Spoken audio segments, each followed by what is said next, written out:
Акысыз укуктук жардам көрсөтүү боюнча негизги кабылдама Юстиция министрлигинин борбордук имаратында жайгашкан. Кире бериште жактоочулар, мамлекеттик нотариустун кызматкерлери баштаган бир нече адистер отурушат. Адистердин жардамын алууга кардарлар таң эртеден эле келе башташты.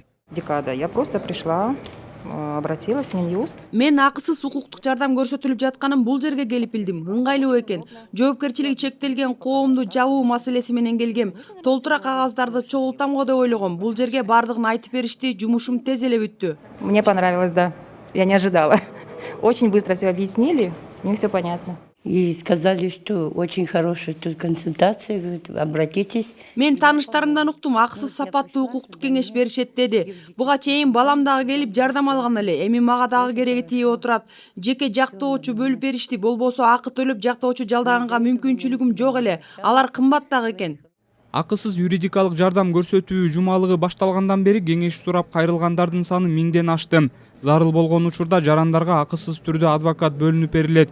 Иш-чаранын негизги максаты калктын укуктук сабатын жогорулатуу, жеке жактоочу жалдоого мүмкүнчүлүгү жок жарандардын соттук иштерине колдоо көрсөтүү жана жарандардын укуктук жактан корголуу деңгээлин жогорулатуу болуп эсептелет.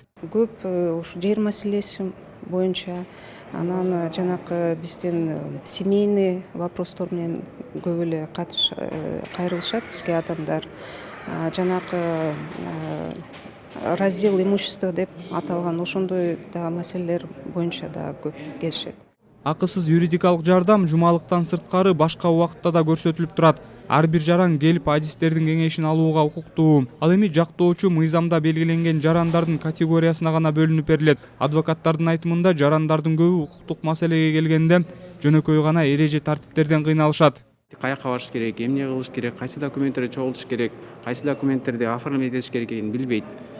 Ошон үчүн ошолор вопростор менен келишет. Азыркы убакта жумушсуздукта, элдерде акча жок, жакырчылык болуп атканда министерство юстиция аркылуу ушундай өтүп аткан туура деп эсептейм.